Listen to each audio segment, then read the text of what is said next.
What's up guys, welcome back to another video on my channel.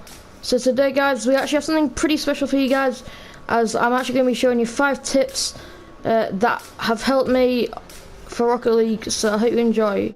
Now these tips are pretty personal, like when you look at how to improve as a Rocket League player, you just get so many like things that are the same, and I feel like what would be the point of making this video if it would just be the same as all the others.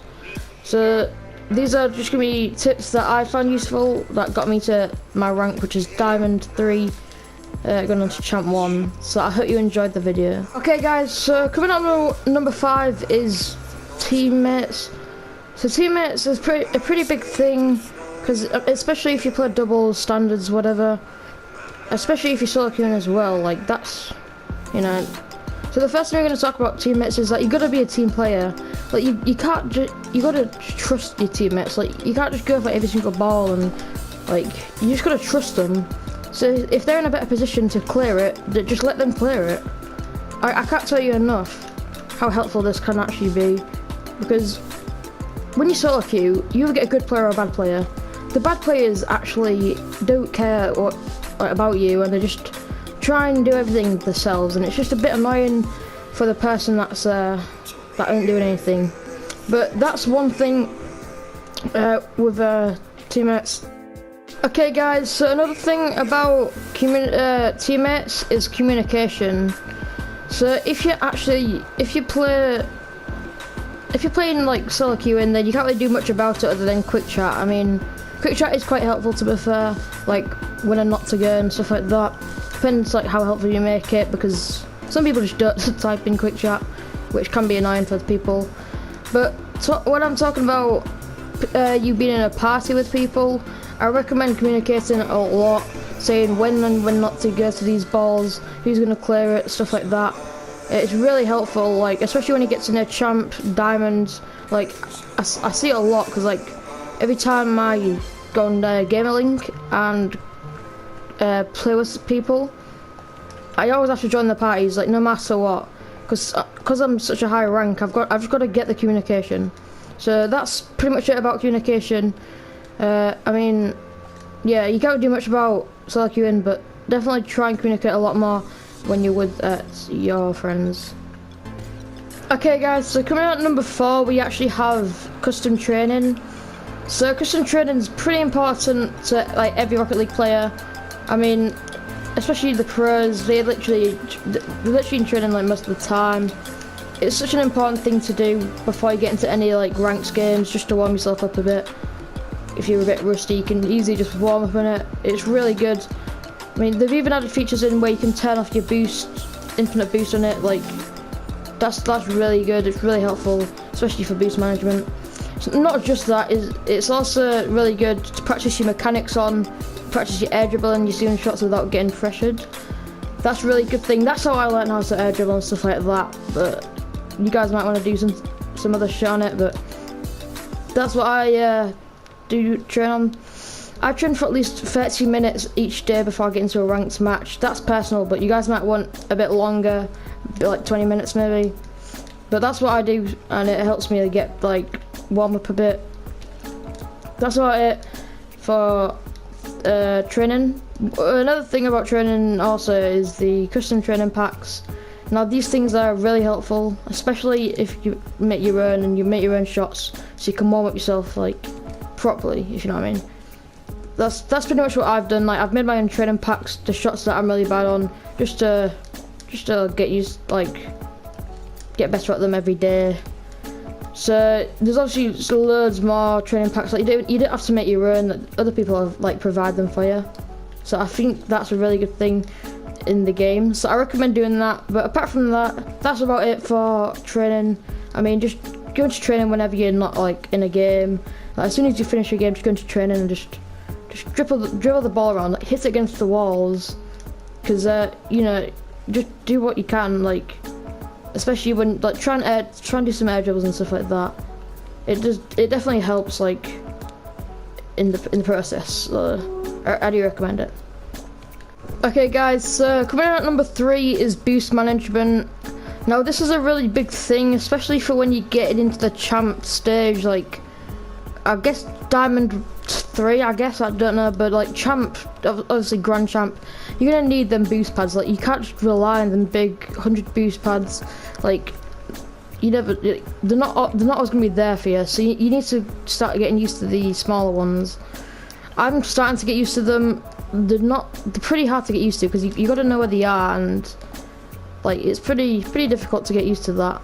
But only with just like 24 boost, you could easily get to an aerial that's a lot higher than like you'd think it would be, because you know, like when you see Krenobi play, he's always getting these boost pads which help him actually like get to the ball and stuff. It's really helpful, and I recommend trying to get used to it. But in training, again, go into your settings, turn your infinite boost off, just try and get used to it. Try and get used to like the patterns, and eventually you'll just get the hang of it, and you'll just be getting boost out of nowhere, as if like nothing happened, or you're just getting boost. But that's about it. Another thing that I'm going over is for boosts. Alright, so the other thing I was going on about boost was when you're actually looking down at the thingy, the pitch, you can, if you go straight down the middle of the pitch, you actually get 70 something boost. I'm not sure, but you definitely get 70, and that's really close to 100, I guess. So I mean, like when I get 70 boost, like I know I'm gonna get to any like ball in the air. So I mean, just go down the middle. You don't have to go to the sides. Just go down the middle. There's so many other like routes you can go down. You can go down like the left side, the left middle, like the right middle. You know, there's so many other places than the freaking. I'm not saying don't go to them. To actually get used to it. See if you can like play some games without even like getting the big boost. Try and just like go for the boost pads. That actually helps quite a lot. It helped me quite a bit. Obviously I need to do it a bit more, but it does help. So that's pretty much it about boost. Boost is a really important thing when you get to Champ's Edge. So if you're like gold or something like that, you don't need to worry about that at all.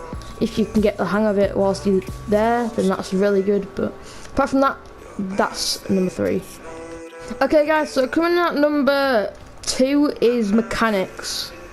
So you can still get to Grand Champ without any mechanics, but genuinely having mechanics is just like genuinely it's so easy, like half flips to air dribbles, stuff like that. But it all takes time and practice.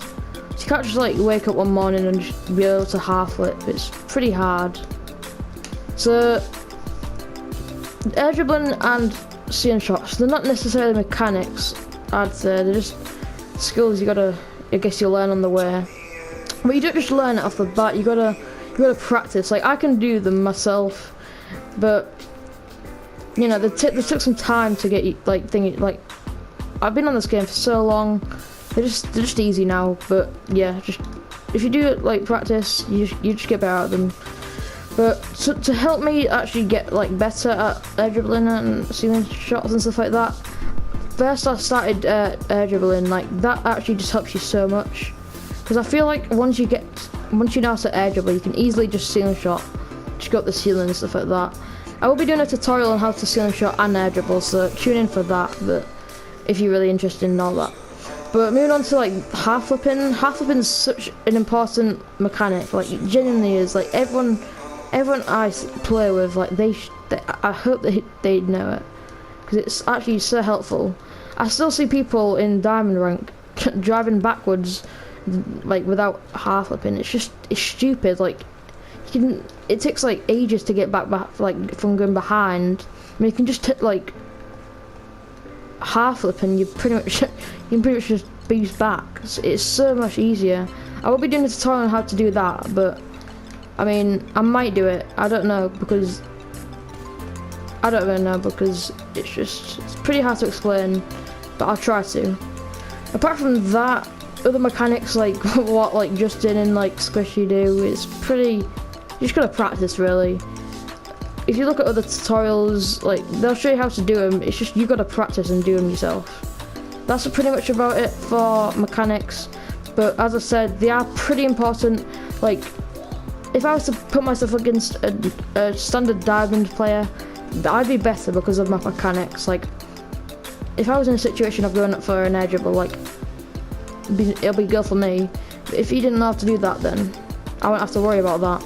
If he didn't know how to half flip, I could just flick it over him and he won't be able to get it. It's pretty simple, and then you can start to read your opponents and what they can do and stuff. So that's pretty much about it for mechanics. We're now going to move on to the last thing that I chose. As a guys, these are all in order, so it doesn't matter. Like, the last one isn't as good as all the others, as in, like, they're all equal. You need to know them all. Well, I personally think, but yeah, let's get straight into the other one. Okay guys, so the last one of the video, so I hope you enjoyed this video anyway, but let's just get straight into the last one. So the last one is setting goals for yourself. This sounds a bit stupid, I guess. It's not anything to help you with the game, but it helps you. Well, it does help you. When I set a goal every season to get into this rank and to get into to do learn a new thing, and I try and do it, and it helps because it gives me the motivation to actually do it. So I think next season I'm gonna go for Champ 1. I've always been stuck in Dime 3, but next season's just time to get to Champ 1. So I really am looking forward to next season. But mechanical wise, not really much stuff. I want to practice on my what they're called. I forgot what they're called, but never mind.